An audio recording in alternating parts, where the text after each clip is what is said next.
On November 2nd, 1944, a man was found dead in his bedroom in Ohio. It was a gruesome scene. He hadn't been murdered by an intruder. He hadn't died of old age. He was strangled, caught in a complex web of ropes, pulleys, and motorized levers that he had built himself. He had designed the machine to help him get out of bed. Instead, the machine had wrapped around his neck and choked the life out of him. It was a strange, ironic end for a famous inventor. But if you believe in karma, this wasn't an accident. This was justice. Because the man in that bed was Thomas Midgley Jr. You might not know his name. He isn't as famous as Edison or Ford. But you know his work. In fact, his work is inside your lungs right now. It is in the soil of your backyard. It is in the bones of your children. Thomas Midgley Jr. holds a terrified distinction in the history books. He is the single organism that had the greatest impact on the Earth's atmosphere in history. He didn't lead an army. He didn't drop a nuclear bomb. He was a chemist. And with good intentions, he solved two industrial problems. The first solution poisoned the air of the entire planet and lowered the IQ of half the population of America. The second solution tore a hole in the sky that nearly fried all life on Earth. He is the one-man apocalypse. And this is how he did it. Act I, the knock. The story begins not with a villain, but with a noise. Go back to 1916. The world is at war, but in America, the car is taking over. The Ford Model T is conquering the streets. But there was a problem.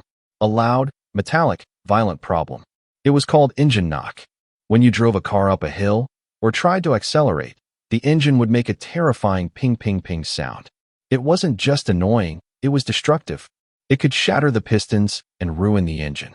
It was holding the entire automotive industry back. You couldn't build more powerful engines or faster cars because the fuel, gasoline, couldn't handle the pressure. It would explode too early inside the engine. Enter General Motors. They were desperate. They needed a fix. And they had a secret weapon, a research genius named Charles Kettering. Kettering was the boss, but he didn't have time to mix chemicals. So he hired a young, charming, mechanical engineer fresh out of Cornell, a man named Thomas Midgley. Midgley was perfect. He was friendly. He was optimistic. He had a face you could trust. He looked like the favorite uncle at a barbecue. Kettering gave him a simple mission. Find something we can add to gasoline to stop the knock. It sounded easy. It was a nightmare. For 5 years, Midgley worked in a lab that smelled like hell. He tried everything. He was throwing random elements at the problem. He tried adding iodine, too expensive. He tried adding camphor, smelled terrible. He tried adding melted butter. He tried adding selenium. Selenium actually worked. It stopped the knock dead. The engineers cheered. But there was a catch. Selenium smells like rotting garlic and horseradish. When they tested a car with selenium fuel, the exhaust smell was so potent, so unbearable, that people 2 blocks away were vomiting. Midgley had to go home, strip naked in his backyard, and bury his clothes because his wife wouldn't let him in the house. The garlic car was a failure, but Midgley didn't stop. He became obsessed. He started looking at the heavy side of the periodic table. He needed something heavy, stable, and cheap. On December 9th, 1921, he found it. He instructed his assistant to mix a small amount of a heavy, oily liquid into the gas. They poured it into the test engine. They revved it up. Silence. The knock was gone. The engine purred like a kitten. They cranked the pressure up. Still silence. They had found the magic bullet. It was cheap. It was effective. It was perfect. There was just one small problem. The magic liquid was tetraethyl lead. Act 2. The deal with the devil. Now, you have to understand something. In 1921, we weren't stupid. We knew lead was poison. The Romans knew lead was poison 2,000 years ago. They called it insanity metal. We knew that if you touched it, breathed it, or ate it, it would attack your nervous system. It causes hallucinations, tremors, kidney failure, and death. Every chemist in the world knew you stayed away from lead. Thomas Midgley knew it too. In his early letters, he even mentioned that it was dangerous. But General Motors saw dollar signs. If they could patent this leaded gasoline, they wouldn't just sell cars, they would own the fuel market. They could sell a premium, no-knock gas to every driver in America. But they had a branding problem. You can't put a skull and crossbones on a gas pump. You can't call it lead gas. People would run away. So, Midgley and the marketing geniuses at GM pulled off the greatest lie in corporate history. They decided to name their new additive ethyl. Ethyl gasoline. Sounds harmless, right? Sounds like a sweet old lady. Fill her up with ethyl. They deliberately erased the word lead from all advertising. They created a new company, the Ethyl Corporation, a partnership between General Motors and Standard Oil, the Rockefellers. It was a titan of industry, and Thomas Midgley was the face of it. He was the golden boy. He was winning awards. He was promising a future of high-speed travel and efficient engines. But while the executives were popping champagne, the workers in the factory were starting to lose their minds. Act 3. The House of Butterflies. The year is 1924. The Ethyl Corporation has set up a massive factory in Deepwater, New Jersey, to mass-produce this new miracle fluid. It didn't take long for the nightmare to start. The workers handling the lead were breathing in the fumes. They were getting it on their skin. And lead is a neurotoxin. It doesn't just kill you. It makes you crazy first. Workers started giggling for no reason. Then they started hallucinating. They saw insects crawling on the walls that weren't there. They swatted at invisible winged creatures. The workers gave the factory a nickname, the House of Butterflies. It sounds poetic. It wasn't. They were seeing swarms of butterflies attacking them. Then, the giggling stopped, and the violence started. One worker became convinced that the radiator was trying to kill him, and he fought it until he collapsed. Another jumped out of a second-story window to escape the monsters in his head. In just a few weeks, 5 workers died in agony. Dozens more were put in straitjackets and hauled off to mental asylums, screaming about butterflies. The press caught wind of it. This was a disaster. A new mystery gas was turning men into lunatics.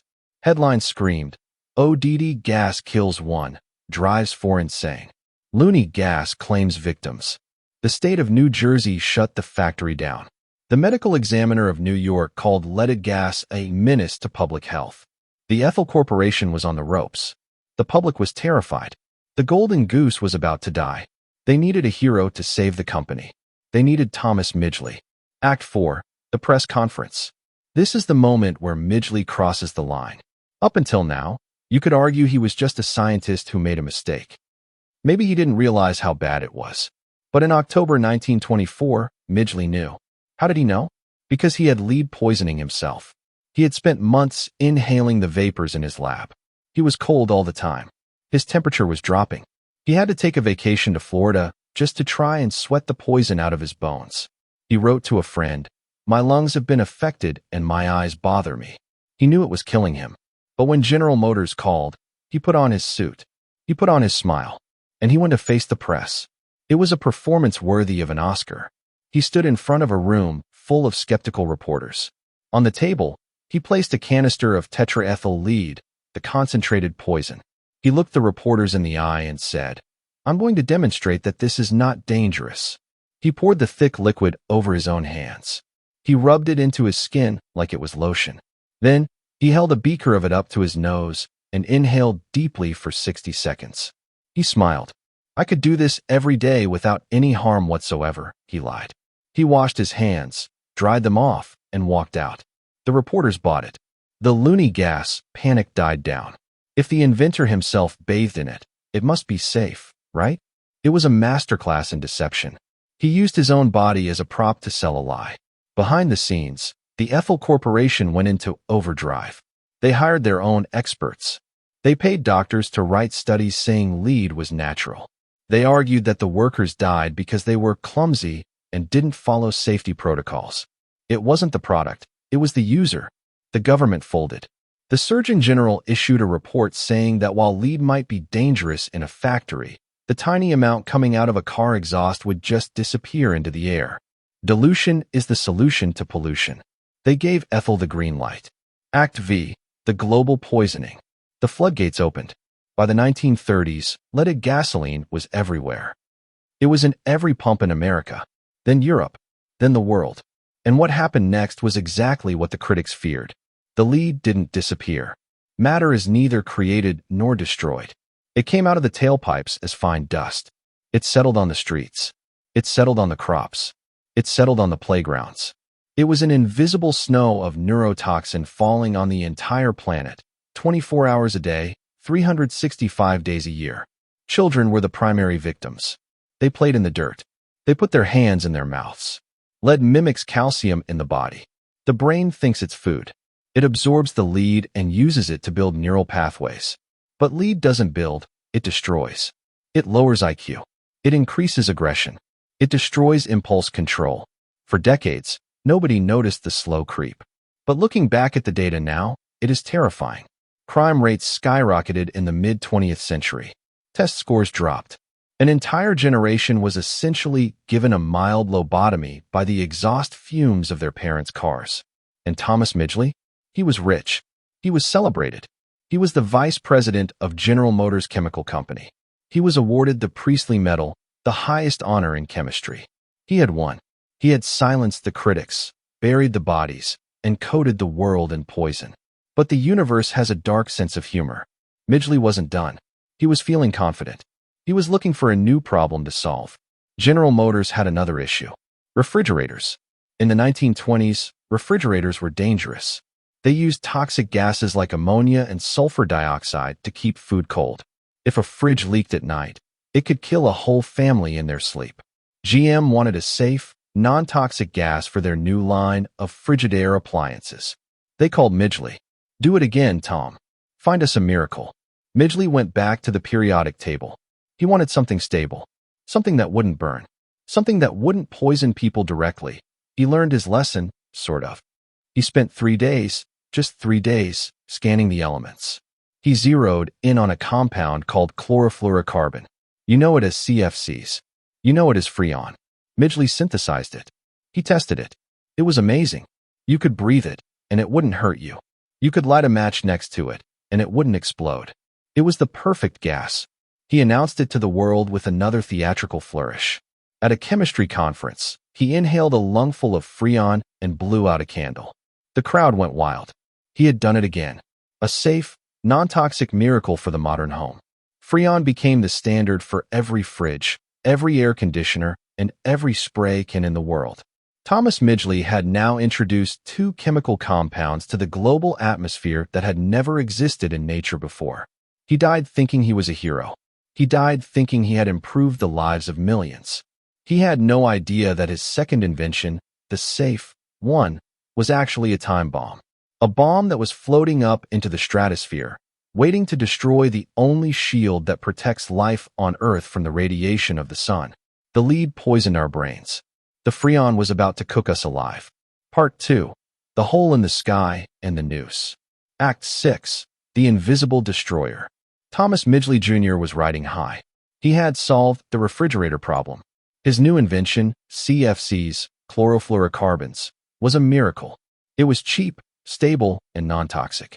Unlike lead, which killed you if you looked at it wrong, CFCs seemed harmless. You could bathe in them. You could drink them. Don't do that, but you could. The world fell in love with Freon. It wasn't just in fridges. It was the perfect propellant. Want to spray hairspray? Use CFCs. Want to spray paint? Use CFCs. Want to make asthma inhalers? Use CFCs. By the 1960s, millions of tons of Midgley's gas were being pumped into the atmosphere every year. Every time someone styled their hair, every time a fridge was scrapped, invisible molecules floated up into the sky. Nobody worried. Why would they? The gas was chemically inert. That means it doesn't react with anything. It doesn't burn. It doesn't corrode. It just floats. But Thomas Midgley had missed something. He had tested his gas on the ground, at sea level. He never tested what happens when it floats 10 miles up into the stratosphere and gets hit by raw, unfiltered ultraviolet radiation from the sun. He had built a chemical that was a pacifist on Earth, but a serial killer in the sky. Act 7. The Man Who Counted the Poison. While Midgley's gases were circling the globe, a different scientist was starting to notice something wrong. His name was Claire Patterson. Patterson wasn't looking for poison. He was a geologist. He was trying to answer the oldest question in science. How old is the Earth? To do that, he needed to measure lead isotopes in ancient rocks. It was a delicate, precise process. But Patterson had a problem. Every time he tried to measure a rock, his data was ruined. There was too much lead.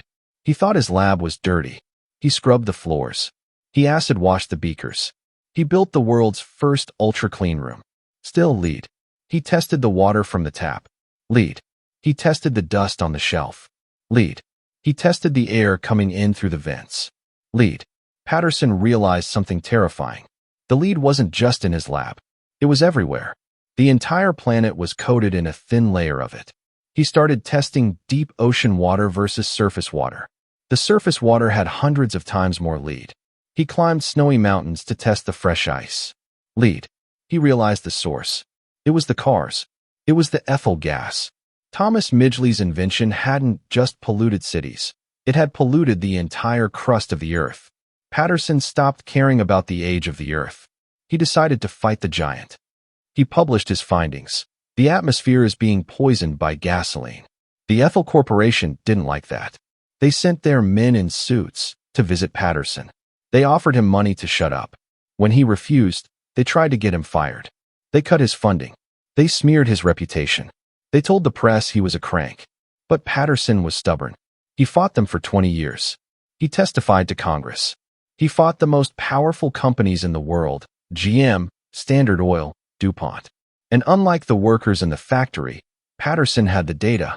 Because of him, the Clean Air Act was passed in 1970. Because of him, lead was slowly removed from gasoline. As soon as the lead was banned, the lead levels in the blood of American children plummeted by 80%. Claire Patterson saved the brains of an entire generation. He is the unsung hero who cleaned up Midgley's first mess. But nobody was watching the second mess. Act 8, The Hole in the Sky. It's 1974. Midgley has been dead for decades. We'll get to that. But his second invention, CFCs, is still floating up.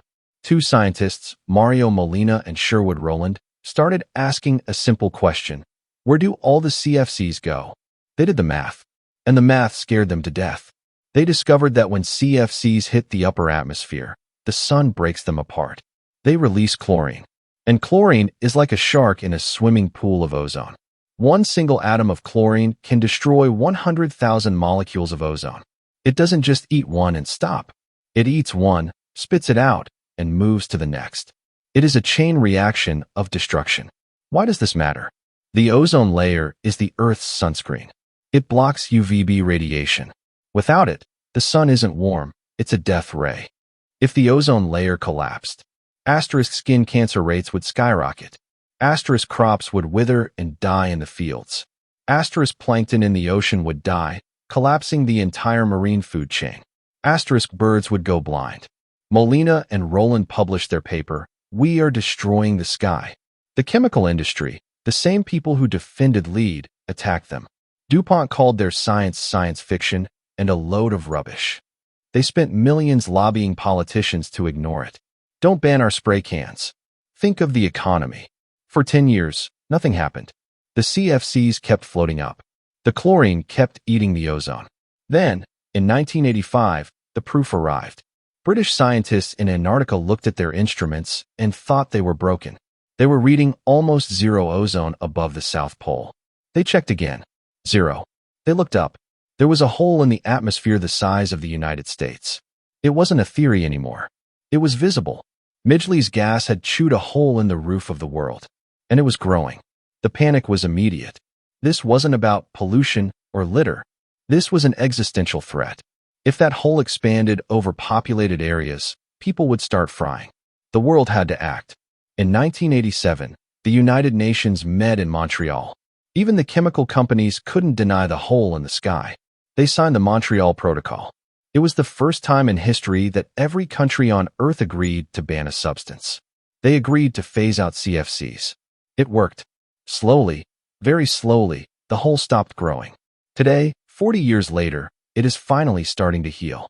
But it was a close call. NASA simulations show that if we had waited just 20 more years to ban CFCs, the ozone layer would have collapsed globally by 2050. The Earth would have become a scorched wasteland. Thomas Midgley Jr. nearly accidentally sterilized the planet. Act 9, The Karmic Noose. So, how did the man responsible for all this meet his end? Did he die in prison? Did he die of guilt? No, he died of irony. In 1940, at the height of his fame, tragedy struck Midgley. He contracted polio. The man who wanted to move the world was paralyzed from the waist down. He was confined to his bed. But Midgley was an inventor. He wasn't going to let paralysis stop him. He hated being lifted by nurses. He wanted efficiency. So, he designed one last machine. It was a complex system of ropes, pulleys, and motorized bars installed over his bed. It allowed him to hoist himself up, turn over, and sit up with the push of a button. It was brilliant engineering. On the morning of November 2nd, 1944, Midgley was alone in his room. He activated the machine. Something went wrong. Maybe a gear slipped. Maybe a rope got twisted. The exact mechanics are unknown. But the result was clear. The ropes that were meant to lift him up wrapped around his neck. The motor kept pulling. He couldn't scream. He couldn't reach the off switch. He was strangled by his own creation. The coroner's report was short: strangulation by accidental mechanical means. He died as he lived, destroyed by a solution to a problem that had unintended consequences. Act X, The Legacy, Conclusion. Thomas Midgley Jr. has been dead for 80 years. But if you go outside and take a deep breath, you are breathing him. There are still trace amounts of lead in the soil from his gasoline. There are still CFCs floating in the stratosphere from his spray cans. Historians have called him the most unlucky inventor in history. He wasn't trying to be a villain. He was a man who loved science. He wanted to make cars faster and fridges safer. He had a portrait of himself painted that made him look like a saint. But his story is a warning. It is a warning that intentions don't matter to nature. Chemistry doesn't care if you meant well. Midgley treated the atmosphere like a trash can. He thought the sky was infinite. He thought he could dump millions of tons of chemicals into the air and they would just go away. He proved, at a terrible cost, that the earth is small. It is fragile. And one man, with enough cleverness and enough ignorance, can bring the whole thing crashing down. He was the man who solved the knock in the engine. And in exchange, he almost knocked out humanity.